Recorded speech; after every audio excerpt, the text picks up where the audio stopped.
আসসালামু আলাইকুম, চলে আসছি আইফোন এক্সের একটি ডিসপ্লে চেঞ্জের কাজ নিয়ে। তো দেখেন ডিসপ্লেটা ভেঙে কী অবস্থা হয়ে গেছে। তো অবশ্যই আগে স্ক্রু দুটো খুলে নেবেন। খোলার পর হিট দেওয়া লাগে যদিও, তবে ডিসপ্লেটা আমার মনে হইতেছে হিট ছাড়াই খুলবে, সেই জন্য আমি আস্তে আস্তে পাতলা স্টিল সিলটা দিয়ে খুলে ফেললাম। অবশ্যই দেখতে পাচ্ছেন, কারণ ডিসপ্লেটা আরেকবার চেঞ্জ করা হয়েছিল, সেই জন্য অতটা স্ট্রং ছিল না, তাই খুলতে সক্ষম হয়েছি।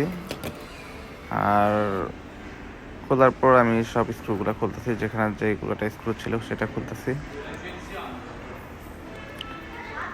তো সব খোলার ফাঁকে ফাঁকে মোটামুটি খোলা শেষ। দেখেন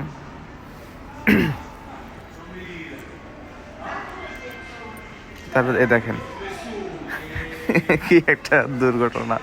এটা অ্যাকচুয়ালি ফাটা ছিল, ফাটার কারণে আর কি ছুটে গেছে গা।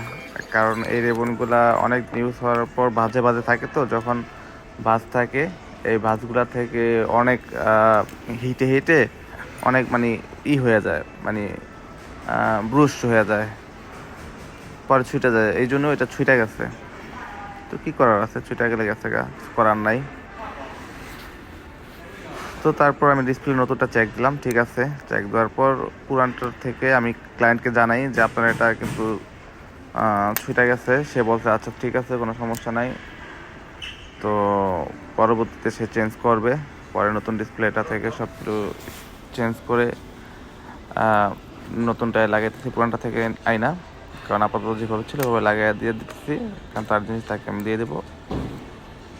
তো সব সেট করতেছি এখন।